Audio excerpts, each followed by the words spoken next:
हरे कृष्णा। तो आज की इस वीडियो में हम कार्तिक महात्म्य के अध्याय 20 पर श्रवण करेंगे। उससे पहले आप मेरे चैनल को सब्सक्राइब कर दीजिए और बेल नोटिफिकेशन को ऑन कर दीजिए। तो चलिए भी शुरू करते हैं कार्तिक महात्म्य अध्याय 20। नारद जी कहने लगे कि हे राजा पृथु, जो कार्तिक कृष्ण अमावस्या को दीपावली करता है वह कभी दरिद्री नहीं होता। इस संबंध में एक इतिहास सुनो। थूरसैन देश में सत्य शर्मा नाम का एक अत्यंत दरिद्री ब्राह्मण रहता था। उसके मन में सदैव यही लालसा बनी रहती थी कि यदि मेरे पास धन हो तो मैं उसे दान आदि धार्मिक कार्यों में व्यय करूं। इसके लिए वह सदैव विष्णु का पूजन किया करता था। वह जो कुछ कमाता सब व्यय हो जाता।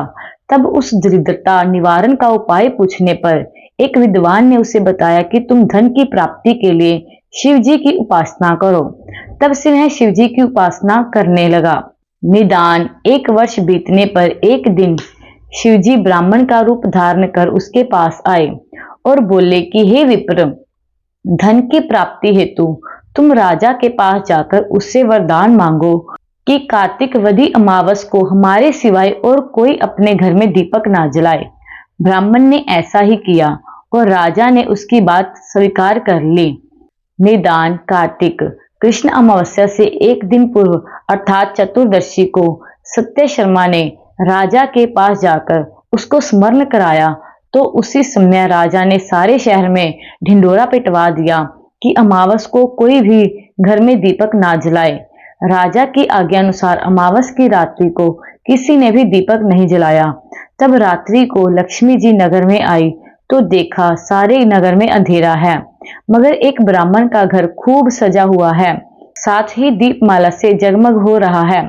लक्ष्मी जी प्रसन्न होकर जब उस घर में जाने लगी तो ब्राह्मण ने उनका रास्ता रोक लिया और कहने लगा, हे भद्रे, तुम्हारा पति अति कठोर है और तुम अति चंचल हो, इस कारण तुम हमारे घर में प्रवेश मत करो।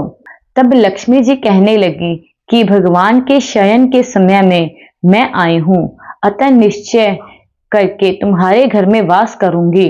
यह सुनकर ब्राह्मण ने कहा कि यदि तुम इस बात की शपथ लो कि 3 वंश पर्यंत तुम हमारे घर से नहीं जाओगी और यहीं पर वास करोगी, तब आप हमारे घर में जा सकती हो।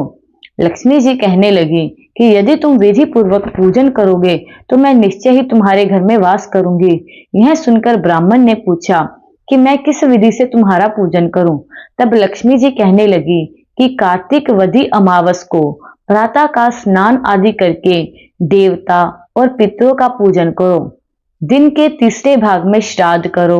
अनेक प्रकार के सुंदर पकवानों से ब्राह्मणों को भोजन कराओ। प्रदोष समय में दीपमाला करो।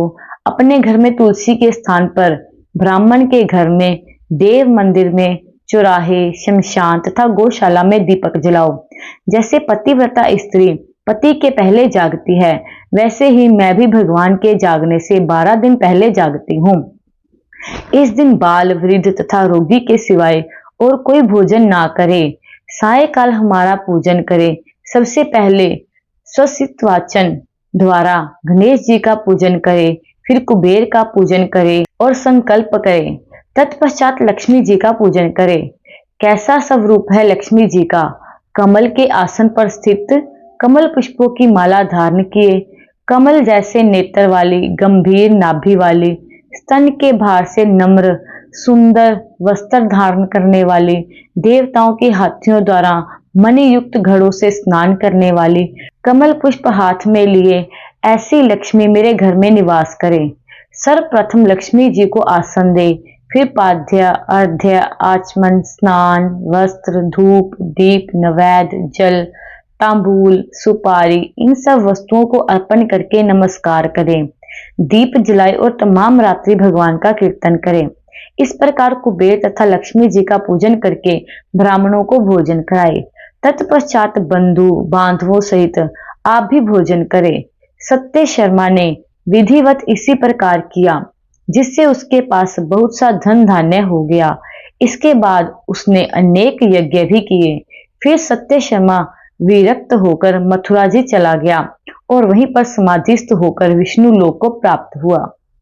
तो ये था हमारे अध्याय 20 का श्रवण। इसके साथ ही मैं अध्याय 21 पर भी चर्चा करने लगी हूँ क्योंकि ये बहुत छोटा सा अध्याय है। कार्तिक महात्म्य अध्याय 21। राजा पृथु ने पूछा, हे नारद जी, कृपा करके अन्नकूट तथा गोवर्धन का महात्म्य कहिए। तब नारद जी कहने लगे कि कार्तिक सुदी एकम को गोवर्धन पूजा तथा अन्नकूट होता है। इस दिन पृथ्वी पर गोबर का गोवर्धन बनाकर उसका पूजन करें, फिर अन्नकूट बनाएं। पहले ब्राह्मणों को भोजन कराएं, फिर स्वयं भोजन करें।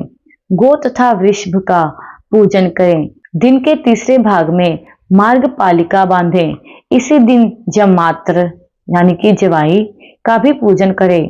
पृथु पूछने लगे कि हे नारद जी, सर्वप्रथम यह पूजन किसने किया, यह कहिए। तब नारद जी बोले कि समुद्र मंथन के समय जब लक्ष्मी जी समुद्र से उत्पन्न हुई, तब वे विष्णु जी से ब्याही गई। इससे आनंदित होकर समुद्र जी ने भगवान की स्तुति की।